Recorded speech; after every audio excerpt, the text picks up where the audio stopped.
Sama jadi dengan MCS, kita jemput bola ceritanya, Heeh. cuman kita jemput bolanya online, begitu. Suka dukanya menjadi frontliner BPJS online Heeh. dibandingkan langsung tatap muka di loket itu apa?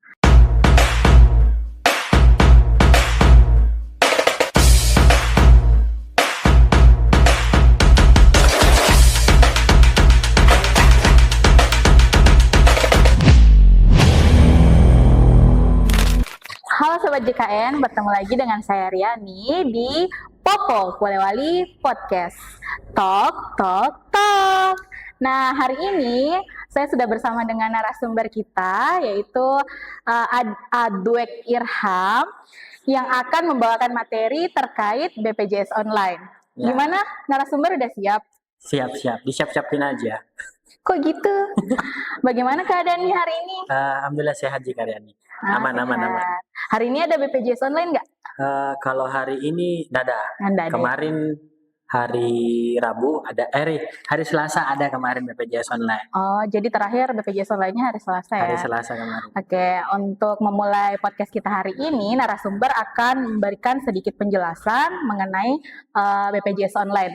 Langsung saja kita ke narasumber, bisa dijelaskan sedikit apa itu BPJS Online? Oke, terima kasih Kak Dani. Mungkin saya sampaikan saja inti-intinya apa sih itu BPJS Kesehatan Online, biar para sobat JKN itu di rumah mengerti apa-apa itu layanannya. Jadi secara singkatnya BPJS Kesehatan Online itu dia ibaratnya layanan kantor cabang, tapi dikasih Zoom.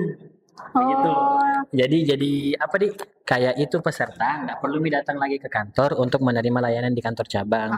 Cukup nanti lewat Zoom saja gitu. Nah, tapi itu cara-caranya ada tersendiri ketentuannya. Itu kita harus kerjasama dengan kantor desa, puskesmas, kelurahan, atau bisa juga kayak komunitas atau organisasi. Gitu. Untuk sekarang berarti BPJS Online ini kayak semacam BPJS keliling ya, tapi dilaksanakannya itu lewat online. Sama jadi dengan MCS, kita jemput bola ceritanya, cuman kita jemput bolanya online, begitu. Untuk layanan yang bisa diakses di BPJS Online itu apa saja yang bisa dilayani di BPJS Online? Apakah layanannya itu sama dengan layanan di kantor cabang, BPJS keliling, atau bagaimana? Mengenai layanan-layanannya tadi untuk BPJS Kesehatan Online, secara garis besar sebenarnya mirip-mirip sih dengan BPJS keliling sama yang di kantor cabang. Cuman kalau misalnya yang BPJS Online itu ada beberapa layanan yang mungkin tidak bisa dilayani. Contohnya itu kayak misalnya pengaktifan peserta kembali tanpa 14 hari. Itu kan dibutuhkan rekon sama penandatangan berita acara. Nah, itu dia tidak bisa dilayani lewat BPJS Kesehatan Online. Tapi kalau secara keseluruhan mungkin kayak perubahan data, kemudian penambahan anggota keluarga, pendaftaran baru, itu bisa semua jadi cover. Apalagi kalau misalnya cuma pengaduan atau informasi, itu bisa semua jadi dilayani. Oh, bisa. Tapi kalau untuk pendaftaran baru, ini kan kita harus isi formulir auto debit. Itu bagaimana caranya? Karena formulir auto debit itu kan harus ada tanda tangan peserta dan lain sebagainya. Kalau lewat BPJS Online bagaimana? Nah, untuk yang peserta yang mau daftar mandiri, itu kan kebetulan kita program unggulannya juga untuk BPJS Kesehatan Online ini kan kita juga akan berikan sedikit berupa bantuan untuk PIC-nya di masing-masing tempat. Jadi kalau misalnya yang mau daftar mandiri, itu nanti kita segera proses pendaftarannya per hari itu juga. Nah, nanti kan berkasnya itu dikemanakan. Nah, kan itu nanti PIC-nya ada bantuannya dikasih. Itu nanti diantarkan ke kantor untuk didaftarkan auto debitnya. Karena kan sekarang kalau peserta mandiri yang mau daftar itu kan wajib auto debit. Kalau misalnya tidak auto debit nggak bisa. Jadinya itu berkasnya memang dia sudah lengkap pada saat layanan. Nah, nanti pada saat penyerahan bantuan kepada PIC-nya, nah itu dia juga sekalian untuk antarkan berkasnya. Oh, begitu. Tapi ngomong-ngomong tentang auto debit, sekarang ini kan auto debit juga nggak harus di kantor cabang. Itu juga bisa didaftarkan lewat website BPJS Kesehatan, lewat Care Center 165. Ya, bisa juga kayak, kan kita juga sudah kerjasama kayak beberapa merchant dompet digital. E-wallet ya. E-wallet juga bisa. Cuman kan ya namanya di desa kan agak sulit. Jadi biasanya kita arahkan untuk BSI-nya, dilengkapi dulu berkasnya. Nanti kalau ke sini itu baru diantarkan berkas UTBK-nya. Oke, Kayak gitu. selanjutnya nih masalah pesertanya. Dari semua tempat seperti puskesmas, desa, yang paling banyak pesertanya di BPJS Online ini biasanya di instansi apa ya? Biasanya itu paling banyak di 2 tempat, puskesmas sama desa.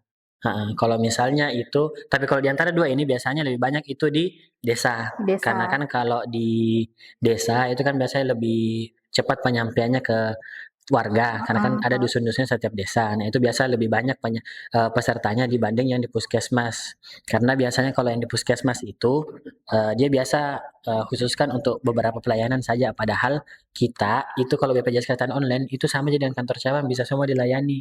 Tapi kalau Kecuali yang rekon ya. tapi kalau di puskesmas biasa dia fokuskan cuman yang pindah vaskesnya saja. Jadi kayak misalnya tuh kita sampaikan ke puskesmas. Nah, biasa mereka itu yang paling banyak datang peserta yang mau pindah vaskes saja. Beda sama yang kayak di desa. Di desa kan semuanya, biar itu yang belum terdaftar, belum ada yang merasa dirinya belum ada BPJS-nya, datang juga. Untuk mengecek status Jadi kepesertaan. jadinya lebih banyak memang kalau pesertanya itu di desa dibanding di puskesmas. Jadi puskesmas ya. Kalau untuk pesertanya rata-rata biasanya berapa jumlahnya di puskesmas, di desa? Kalau rata-rata itu untuk sekarang kita itu karena kan kebetulan kita BPJS Kesehatan Online di kantor cabang Polewali itu sudah berjalan mau dibilang 1 tahun.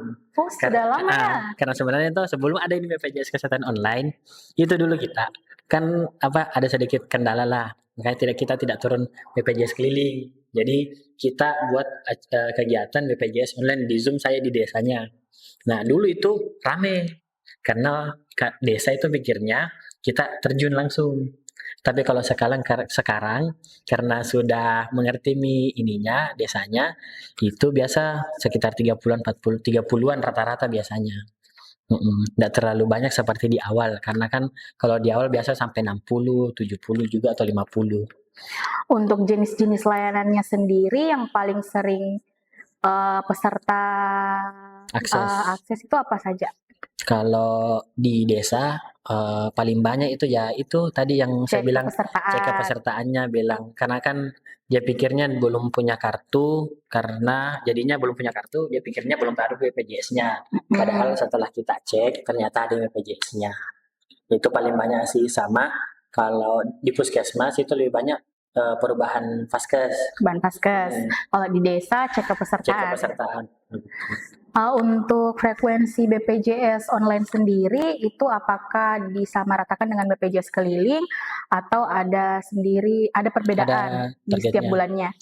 Kalau target di kita BPJS Kesehatan itu kan untuk BPJS online sama kesehatan itu enggak ada plot misalnya BPJS online harus berapa, BPJS keliling itu harus berapa setiap bulan. Pokoknya selama 1 bulan itu targetnya wajib 24. Nah, bebas dari masing-masing kantor cabang itu mau pilih mau 20 untuk BPJS kelilingnya, 4 online-nya itu bebas.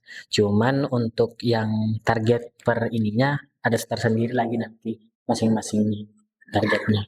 Ya, untuk durasi pelaksanaan BPJS online itu biasanya berapa jam satu kali pelaksanaan BPJS online-nya? Minimal 2 jam. Minimal 2 jam. Berarti 1 hari itu kita bisa lakukan BPJS online 2 desa atau 2 instansi begitu? 2 instansi karena kan biasanya kita mulai jam 9, kemudian istirahat nanti sampai jam 12, terus nanti lanjut lagi jam 1 sampai jam 3. Oh gitu. Saya mau tanya lagi nih ke narasumber kita. Suka dukanya menjadi frontliner BPJS online dibandingkan langsung tatap muka di loket itu apa? Kalau itu jelas saya rasa lebih banyak sebenarnya tantangannya kalau misalnya BPJS Kesehatan Online. Yang pertama itu mohon maaf ya sebelumnya masih banyak beberapa desa ataupun di instansi ataupun komunitas itu pada saat kita pelaksanaan BPJS Kesehatan Online masih banyak yang kurang pemahaman untuk menjalankan Zoom-nya itu tersendiri. Jadinya kadang kita sudah mulai nih seharusnya jam 9, tapi kita masih kasih tahu nih bilang, Pak, enggak keluar suara, enggak nyala kameranya. harus dikasih tahu. Ya kan jadi itu kayak menghambat lagi tas setengah jam, jadinya pelayanannya tidak maksimal begitu. Kemudian yang kedua itu suka dukanya ini kan namanya kita di desa toh tahu nih kalau orang desa kan biasanya yang datang orang tua. Iya. Jadi kita ini juga kan pendatang tuh dari itu bahasanya orang di sini. Jadi biasa itu juga peserta mau dia sampaikan ininya, keluhannya ataupun tujuannya, tapi agak sulit pakai maksudnya bahasa Terkendala Indonesia di aja dia bahasa, pakai, bahasa Indonesia aja dia pakai, tapi kan dia, bercampur bahasa daerah. jadinya kita agak kesulitan di situ. Tapi biasa kalau yang begitu saya bilangi ke PSI-nya, bilang Pak, mohon maaf kalau misalnya bisa pada saat pelaksanaan itu dampingi ki warga Pak. Iya, didampingi. Biar kita ini kasihan yang orang luar tuh, maksudnya nggak mengerti bahasa sini, itu kasih tahu bilang apa tuh apa ini. Apa maksud dari perkataan peserta itu, pengaduannya apa? Ya. Begitu ya. Itu Ji kalau misalnya suka dukanya selama BPJS Kesehatan Online itu Ji 2. Sama satu yang terakhir. Biasa kalau di desa Ki atau ada sih juga beberapa puskesmas itu kendala jaringan. Jadinya kayak kita sudah jadwalkan, dia juga sudah janjikan bilang jaringannya sudah bagus. Tapi ternyata pas kita laksanakan di hari itu, ternyata kadang jaringannya hilang-hilang. Nah itu juga sebenarnya menjadi penghambat kalau misalnya kita melaksanakan kegiatan BPJS online. Iya, sebagaimana yang kita tahu kan ini BPJS online ditujukan khususnya kepada desa-desa yang sulit dijangkau, yang terpencil. Nah justru yang desa yang terpencil ini jaringannya juga susah, jadi ya mengerti maksudku. Nah maksud tak yang bilang kita kan jangkauannya untuk desa yang terpencil. Iya, Tapi kebetulan ini nih kan beberapa desa yang kita laksanakan BPJS online itu toh sudah pernah dilaksanakan MCS di sana. Oh, jadi pernah dilaksanakan BPJS keliling sebelumnya, kemudian di online-kan lagi begitu. Jadinya memang jaringan itu sebenarnya ada, cuman biasanya kan dia pakainya itu jaringan tembak. Voucher ya? Ya, voucher biasanya bilang orang itu yang dibeli. Ya. Nah, itu sebenarnya agak memadai karena kan kita ceritanya pernah layanan di sana dan bisa cuman ya kembali lagi ke situnya biasa kan PIC-nya yang itu tadi kurang tahu operasikan di Zoom-nya. Jadi biasa terkendala di situ. Bukannya sebenarnya masalah jaringan, karena masalah jaringan itu sebenarnya bisa jadi akali kayak dia pindah kemana toh. Cuman ya begitu juga. Luar biasa sekali ya Sobat JKN, narasumber kita kali ini penjelasannya cukup kompleks ya. Jadi saya harap Sobat JKN bisa menyimak nih podcast kita supaya Sobat JKN di rumah bisa paham bahwa ternyata BPJS Kesehatan sekarang sudah banyak layanan non tatap muka. Oke, baik, untuk mengakhiri podcast kita hari ini bisa disampaikan kesimpulan dari pelaksanaan BPJS online. Oke. Sedikit saja mungkin saya sampaikan kepada bukan kagem ya. Biar kalian paham, bukan. Yes. Jadi mungkin ini sebenarnya untuk para sobat JKN yang para pendengar mungkin yang di luar instansi BPJS Kesehatan, mungkin aparat desa atau komunitas dan PSI di instansi lain, kalau misalnya melaksanakan mendapatkan pelayanan BPJS Kesehatan itu tidak perlu lewat kantor cabang, tidak perlu datang. Bisa nanti langsung bersurat saja ke kantor cabang terdekat. Kemudian itu nanti kita laksanakan BPJS Kesehatan online. Yeah. Jadi kita masing-masing ketemu di suatu tempat, kita laksanakan di tempat masing-masing. Begitu. Itu cukup saya sih Karyani. Oke, mungkin saya sedikit menambahkan ya. Jadi untuk teman-teman sekalian Sobat JKN, jadi anggapannya selama ini kalau ada BPJS keliling ataupun BPJS online itu pendaftaran untuk BPJS gratis. Itu salah ya Sobat JKN, karena BPJS online itu pelayanan administrasi, bukan untuk pendaftaran BPJS gratis. Untuk BPJS gratis Sobat JKN bisa mendaftarkan lewat kantor desa atau kantor lurah setempat. Oke, mungkin sudah. Izin Karyani meluruskan, bukan BPJS gratis ya, tapi penerima bantuan iuran. Iya, tapi kan sebagaimana yang kita tahu ya, kita tinggal di desa, khususnya Kabupaten Polewali Mandar, di mana masyarakatnya menganggap BPJS gratis yang tanggungan pemerintah itu pasti gratis, seperti gitu. Makanya saya menyederhanakan bahasanya agar sobat JKN bisa paham salam saya, Mas.